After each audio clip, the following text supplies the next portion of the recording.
എൻ്റെ പേര് രാജൻ പെരുമ്പള്ളി. എനിക്ക് നമ്മുടെ കേരളത്തിൽ നടന്ന ഒരു സംഭവത്തെക്കുറിച്ചാണ് മാഷോട് എൻ്റെ ഒരു അഭിപ്രായം പറയുകയാണ്. മാഷിൻ്റെ അഭിപ്രായം കേട്ടാൽ കൊള്ളുന്നുണ്ട്. അതായത് കുറച്ച് നാൾ മുമ്പാണ് പാലക്കാട് കുറച്ച് ആളുകൾ കൂടി നിങ്ങൾ ബംഗ്ലാദേശിയാണെന്ന് പറഞ്ഞിട്ട് ഒരാളെ തല്ലിക്കൊന്നു. അങ്ങനെ കൊന്നതിന് ശേഷം നമ്മുടെ കേരള സമൂഹമോ അല്ലെങ്കിൽ ചാനലുകളോ അല്ലെങ്കിൽ നമ്മുടെ സാഹിത്യ സമൂഹം, നമ്മുടെ ഒരു വലിയൊരു പണ്ഡിത സമൂഹമുണ്ടല്ലോ, അവരിൽ നിന്നൊന്നും കാര്യമായ ഒരു ചർച്ചയോ അല്ലെങ്കിൽ എന്തെങ്കിലും ഇതൊന്നും വന്നില്ല. അതേക്കുറിച്ച് മാഷയുടെ ഒരു അഭിപ്രായം എന്താണെന്ന് അറിയാൻ ആഗ്രഹമുണ്ട്. ഈ ഡിസംബർ 17 നടന്ന കാര്യത്തെപ്പറ്റിയാണ് നിങ്ങൾ പറഞ്ഞത്. അതിനെപ്പറ്റി മെനയാത്ത മാതൃഭൂമിയിൽ ഞാനൊരു ലേഖനം എഴുതിയിരുന്നു. നിങ്ങൾ കണ്ടോന്നറിയില്ല. അതിൻ്റെ ഹെഡിങ് ആൾക്കൂട്ടത്തിൻ്റെ ആധിപത്യം എന്നാണ്. അപ്പോൾ ഇത് കേരളത്തിൽ പണ്ടുണ്ടായിരുന്നില്ല, ഉത്തരേന്ത്യയിൽ സ്വാഭാവികമായിട്ടുണ്ടായിരുന്നതാണ്. അപ്പോൾ ഇവിടെ ഇത് ആ മരിച്ചുപോയ രാംനാരായൺ ബഘേൽ എന്ന് പറയുന്ന നിർഭാഗ്യവാനായ 31-കാരൻ ഛത്തീസ്ഗഡുകാരനാണ്. അത് ഇവിടുത്തെ ഒരു നായരോ ഒരു ക്രിസ്ത്യാനിയോ ഒരു മാപ്പിളയോ ഒരു ഈഴവനോ, പിന്നെ ഈ ക്രമത്തിൽ അതിൻ്റെ താഴെയാണ് വലിയ പ്രശ്നം വരില്ല. കാരണം മധുവിൻ്റെ വലിയ പ്രശ്നമായിട്ടില്ല. അപ്പോൾ അഖ്ലാഖിനെ തല്ലിക്കൊന്ന് വലിയ പ്രശ്നമായി UP-യിലാണ്. അത് അങ്ങനെയാണ് ഇവിടുത്തെ മാധ്യമങ്ങൾ, ഇവിടുത്തെ പാർട്ടികൾ. അപ്പം ഇതിന് പറയുന്നത്, ഇതിന് രാഷ്ട്രീയത്തിൽ ഇതിനൊരു സംജ്ഞയുണ്ട്. അതിൻ്റെ പേര് മോബോക്രസി എന്നാണ്. മോബോക്രസി, മോബ് ആൾക്കൂട്ടം, ആൾക്കൂട്ടത്തിൻ്റെ ആധിപത്യം. അങ്ങനെയാണ് ഞാൻ ആ ലേഖനത്തിൻ്റെ പേര് കൊടുത്തത്. അത് ഇപ്പോൾ നിങ്ങൾക്ക് വെരിഫൈ ചെയ്യണമെങ്കിൽ എൻ്റെ ഫേസ്ബുക്ക് അക്കൗണ്ടിൽ ഞാനത് പിന്നെ സ്ക്രീൻ ചെയ്തിട്ടിരുന്നു. ഇത് ഇന്നും ഇന്നലെ ഉള്ളതല്ല. അപ്പോൾ ഹിറ്റ്ലർ ഉപയോഗിച്ചൊരു പ്രധാനപ്പെട്ട മെത്തേഡ് ഇതാണ്. അപ്പോൾ ഒന്നാം ലോകയുദ്ധം 1914, 1918 യുദ്ധം കഴിഞ്ഞ ഉടനെ എന്തുകൊണ്ടാണ് ജർമ്മനി ഇങ്ങനെ പരാജയപ്പെട്ടു പോയത് എന്നുള്ളത് അദ്ദേഹം പല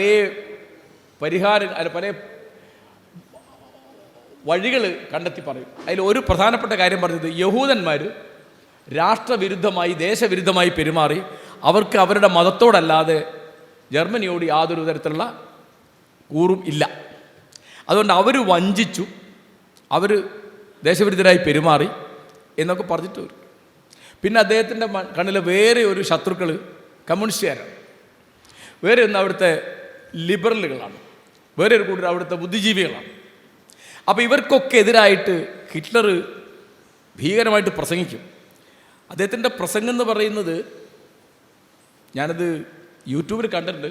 ഞാൻ കണ്ടതൊക്കെ ജർമ്മനാണ്. പക്ഷേ അതിൻ്റെ ആക്രോശം, അതിൻ്റെ ശബ്ദം, അതിൻ്റെ വൈകാരികത, അത് അദ്ദേഹത്തിൻ്റെ കയ്യിൽ ഏറ്റവും വലിയ ആയുധം എന്ന് പറയുന്നത് അദ്ദേഹത്തിൻ്റെ പ്രസംഗമാണ്. അദ്ദേഹത്തിൻ്റെ പ്രധാനപ്പെട്ട എഴുത്ത് കാണുന്നത് എൻ്റെ പോരാട്ടം എന്ന അർത്ഥത്തിൽ അദ്ദേഹത്തിൻ്റെ ഒരു പുസ്തകമുണ്ട്, മെയിൻ കാഫ്, ആത്മകഥയാണ്. ഹിറ്റ്ലർ ക്ലെയിം ചെയ്യുന്നത്, അദ്ദേഹത്തിൻ്റെ അവകാശവാദം, ബൈബിൾ കഴിഞ്ഞാൽ ഏറ്റവും അധികം ഭാഷകളിലേക്ക് പരിഭാഷപ്പെടുത്തിയ പുസ്തകം എന്നാണ് അദ്ദേഹം പറയുന്നത്. മലയാളത്തിൽ അതിന് പല പരിഭാഷകളുണ്ട്. അതിൻ്റെ സമ്പൂർണ്ണ പരിഭാഷയുണ്ട്, അതിൻ്റെ സംഗ്രഹീത പതിപ്പുണ്ട്, അതിൻ്റെ പഠനങ്ങളൊക്കെ ഉണ്ട് മലയാളത്തിൽ. അതിൽ മുഴുവൻ അദ്ദേഹം ഉപയോഗിച്ചത് വെറുപ്പാണ്. അതായത് ഇപ്പം ഇന്ന് ഉപയോഗിക്കുന്നൊരു വാക്ക് പറഞ്ഞാൽ അപരവൽക്കരണം, അതറിങ്, അവരനെ കണ്ടെത്തുക. അപ്പോൾ അദ്ദേഹത്തിന് ഈ ജർമ്മനി മാതാവ് അല്ലെ പിതൃഭൂമി, യൂറോപ്പിലൊക്കെ പറഞ്ഞ ഈ പിതൃഭൂമി, അതിൻ്റെ ശത്രുക്കൾ. അപ്പോൾ ആ വെറുപ്പുണ്ടാക്കി കഴിഞ്ഞാൽ പിന്നെ നാട്ടുകാരായിക്കോളും. ഇതിന് ആൾക്കൂട്ടത്തിന് മുഖമില്ല, ഒരു വ്യക്തിയില്ല. ഇതിന് കേസെടുക്കാനും ശിക്ഷിക്കാനൊക്കെ വലിയ ബുദ്ധിമുട്ടാണ്. അപ്പോൾ ഇവിടെ പാലക്കാടുള്ള ഞാൻ അമ്പരുന്ന കാര്യം, 15 പ്രതികളുണ്ട് ആ കേസിൽ. അതിൽ 2-3 സ്ത്രീകളാണ്. അത് അത്ര സ്വാഭാവികമല്ല. കേരളത്തിൽ ഇപ്പോൾ അതും കൂടിയായി. കേരളത്തിൽ സ്ത്രീകളുടെ ഇടയിൽ ക്രിമിനാലിറ്റി കൂടി വരുന്നുണ്ടെന്ന് അറിയാൻ. ഇവിടെ ചില കുറ്റകൃത്യങ്ങൾ പ്ലാൻ ചെയ്യുന്നത്, ഇപ്പോൾ ഹണി ട്രാപ്പ് എന്ന് പറഞ്ഞാൽ ഒരു സ്ത്രീയിലാണ് നടത്താൻ പറ്റില്ലത്. കൊള്ള, അതുപോലെ ഈ തരത്തിലുള്ള സൈബർ തട്ടിപ്പുകൾ, ഇതിലൊക്കെ സ്ത്രീകളുണ്ട്. അത് പുതിയൊരു സംഗതിയാണ്. ഇപ്പോൾ ശബരിമലയിലെ തന്ത്രിയെ കുടിക്കുക ഒരു സ്ത്രീ. അതിൽ ഇപ്പോൾ ഞങ്ങളെ ആ ഭാഗത്തൊക്കെ മയക്കുമരുന്ന് കടത്തുന്നതിൽ വരെ സ്ത്രീകളുണ്ട്. അപ്പോൾ പാലക്കാട്ടെ ഈ സംഭവത്തിൽ ഛത്തീസ്ഗഡുകാരനെ രാംനാരായണനെ കൊന്നതിൽ അടിക്കുകയും ചവിട്ടുകയും കുത്തുകയും ചെയ്തതിൽ സ്ത്രീകളുണ്ടെന്നുള്ളത് എനിക്ക് ഏറ്റവും അമ്പരം തോന്നിയതാണ്. അപ്പം 2015 എൻ്റെ ഓർമ്മ, മധു എന്ന് പേരായിട്ട് ഈ അട്ടപ്പള്ളത്ത് ചെയ്ത മാതിരി തന്നെ അട്ടപ്പാടി ചെയ്തിരുന്നു. അത് ചെയ്തത് മാത്രമല്ല, അയാളെ കെട്ടിയിട്ട് തല്ലിക്കൊന്നു. അതൊക്കെ വീഡിയോ എടുത്ത് അവരെന്നെ പ്രചരിപ്പിച്ചു. അതിൻ്റെ ആ ക്രൂരത ആലോചിച്ചു.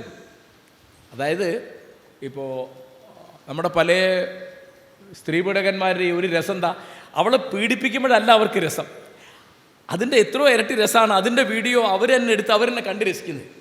അതിനെയാണ് സൈക്കോളജിയിൽ പരപീഡാരതി എന്ന് പറയുന്നത്. അന്യനെ ഇണയെ പീഡിപ്പിക്കുമ്പോൾ ഇണയ്ക്കുണ്ടാവുന്ന വേദന കണ്ട് രസിക്കുക. ഒരു വാക്കുണ്ടല്ലോ, ഇംഗ്ലീഷിലൊരു ഒരാളുടെ പേര് ചേർത്ത് പറയാം,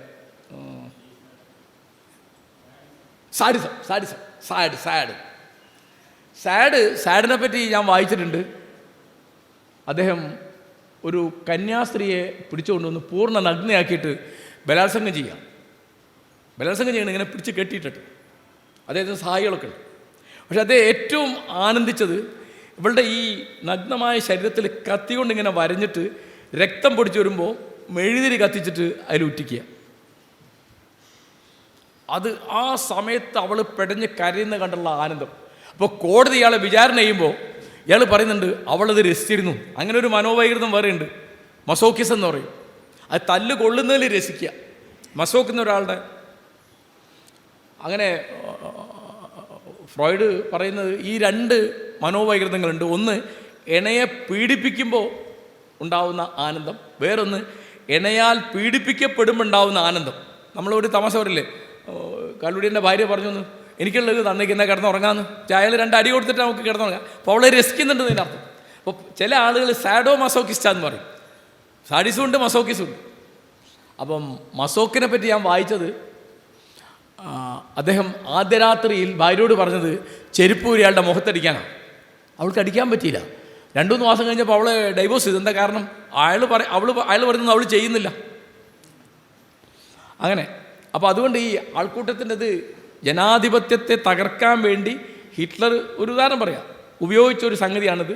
ഇപ്പോൾ ഇതിനൊന്നിപ്പോൾ പശുവിൻ്റെ പേര് പറഞ്ഞ് ആളെ തല്ലിക്കൊന്നു, അല്ലെങ്കിൽ ബലം പ്രയോഗിച്ച് ജയ് ശ്രീറാം വിളിപ്പിച്ചു. അല്ലെങ്കിൽ ഇപ്പോൾ പാകിസ്ഥാനിൽ ഇത് വളരെ സ്വാഭാവികമുള്ളൊരു കാര്യമാണ്. എന്താ കാരണം? അവിടെ ബ്ലാസ്ഫമി എന്നൊരു നിയമമുണ്ട്. ആ നിയമം ഇവിടെയുണ്ട്. 1927 നിന്നാണ് എൻ്റെ ഓർമ്മ, തെറ്റുണ്ടെങ്കിൽ പ്രശാന്ത് തിരുത്താം. അതായത് ദൈവനിന്ദ എന്നുള്ളത് ഇന്ത്യയിൽ ഒരു കാലത്തും ഒരു പാപമോ ഒരു കുറ്റകൃത്യമോ ആയിരുന്നില്ല. ഒരു മതത്തിൻ്റെ കണക്കിലും അത് പാപം, സിൻ ആണെന്ന് പറഞ്ഞിരുന്നില്ല. ഒരു രാജാവും ഇവിടെ അത് ക്രൈം ആണെന്ന് പറഞ്ഞിരുന്നില്ല.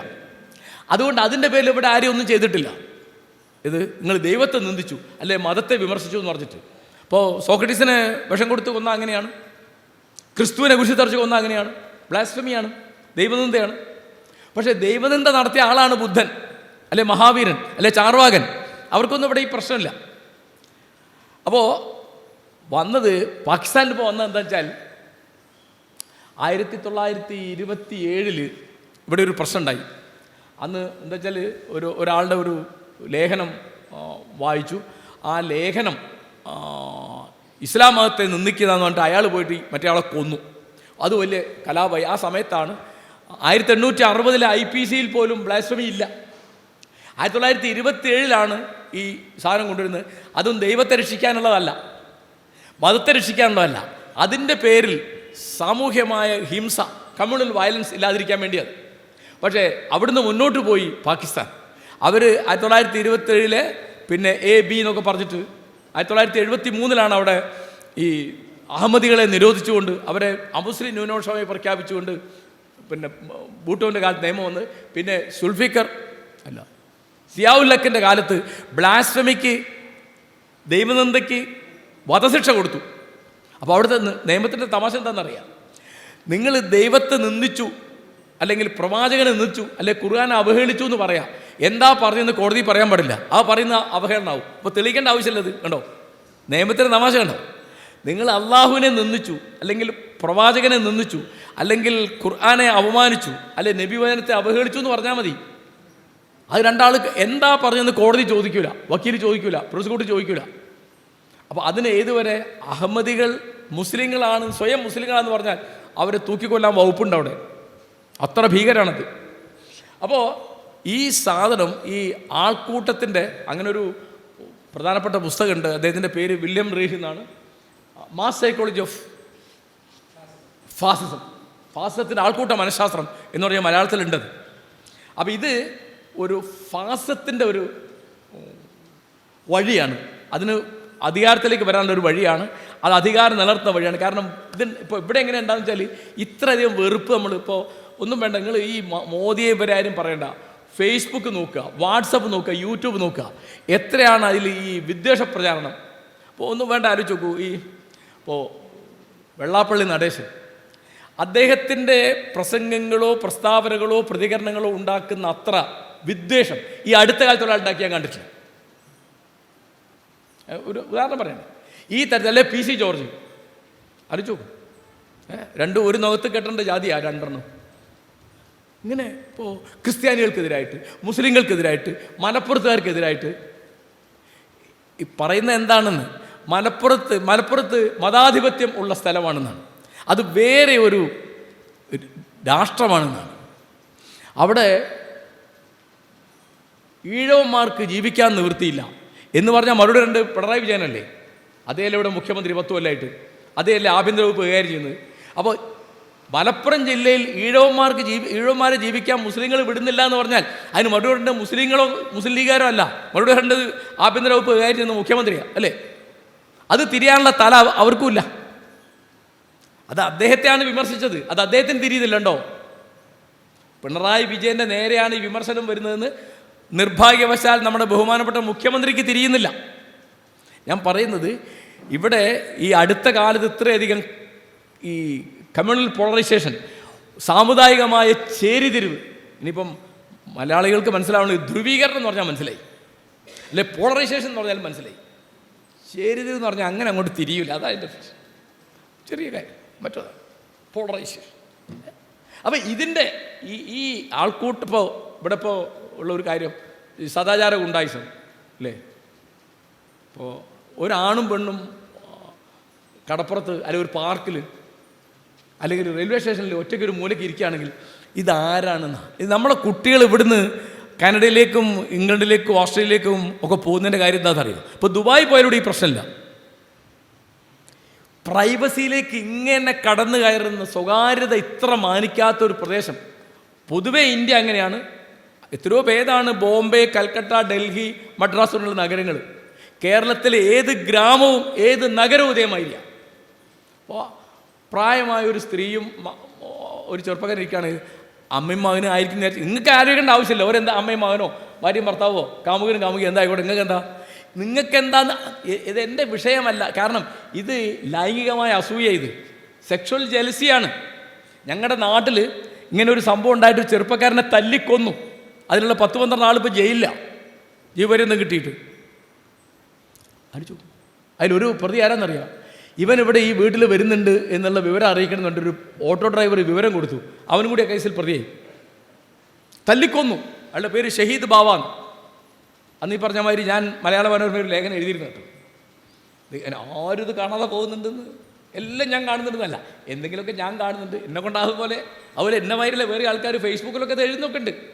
ഫേസ്ബുക്കിൽ യൂട്യൂബിലൊക്കെ ഇതിൻ്റെ പ്രതികരണമുണ്ട്. ആരും ഇവിടെ പ്രതികരിക്കാതിരിക്കാന്ന് വിചാരിക്കണ്ട, എല്ലാവരും പ്രതികരിക്കുന്നു വിചാരിക്കണ്ട. എല്ലാവരും പ്രതികരിക്കുന്ന കാര്യമില്ല. അപ്പം അതുകൊണ്ട് ഈ ആൾക്കൂട്ട ആധിപത്യം എന്ന് പറയുന്നത് നമ്മുടെ ജനാധിപത്യം ഇന്ന് നേരിടുന്ന വളരെ പ്രധാനപ്പെട്ട ഒരു പ്രശ്നമാണ്. അതിപ്പോൾ എന്താ, ഞങ്ങളല്ല, അത് ഹനുമാൻ സേനയാണ്. കഴിഞ്ഞല്ല, വേറൊരു പേര് പറഞ്ഞാൽ മതി. അത് മറ്റേ രാവണൻ സേനയാണ്, അല്ലെ രാമൻ സേനയാണ്, അല്ലെങ്കിൽ വജ്രംഗദളാണ്. അല്ല, ഇതൊക്കെ ഒന്നിൻ്റെ രൂപാന്തരങ്ങളാണ്. ഒന്നായ നിന്നയ്യ രണ്ടെന്ന് കാണുകയാണ് നമ്മൾ, ഒക്കെ ഒന്ന് തന്നെയാണ്. അപ്പോൾ ഇത് ഇസ്ലാമിൻ്റെ പേരിലും, ഇപ്പോൾ ഇവിടെ ഇന്ത്യയിൽ അധികം ഉള്ളത് ഹിന്ദുത്വത്തിൻ്റെ പേരിലാണ്, ഇസ്ലാമിൻ്റെ പേരിലുണ്ടാവും. കാരണം നമ്മൾ വേണ്ട നാട് നന്നാക്കാൻ, അല്ലേ? ആണല്ലോ. കാരണം ഇവിടെ വ്യഭിചാരം നടക്കാൻ പാടില്ലല്ലോ. അപ്പോൾ ആ തരത്തിൽ ഈ സദാചാര ഗുണ്ടായിസം അത് വേറെ ഒരു കൊള്ളരുതായ്മയാണെന്ന് ഇപ്പോൾ തിരിയില്ല. അപ്പം അതുകൊണ്ട് ആ തരം എന്തിൻ്റെ പേരിലുള്ള ഗുണ്ടായിസവും ജനാധിപത്യ വിരുദ്ധമാണ്, പൗരാവകാശ ലംഘനമാണ്, സ്വാതന്ത്ര്യത്തിൻ്റെ കൃത്യമായ നിരാസമാണ്. അതൊരു സംശയമില്ല.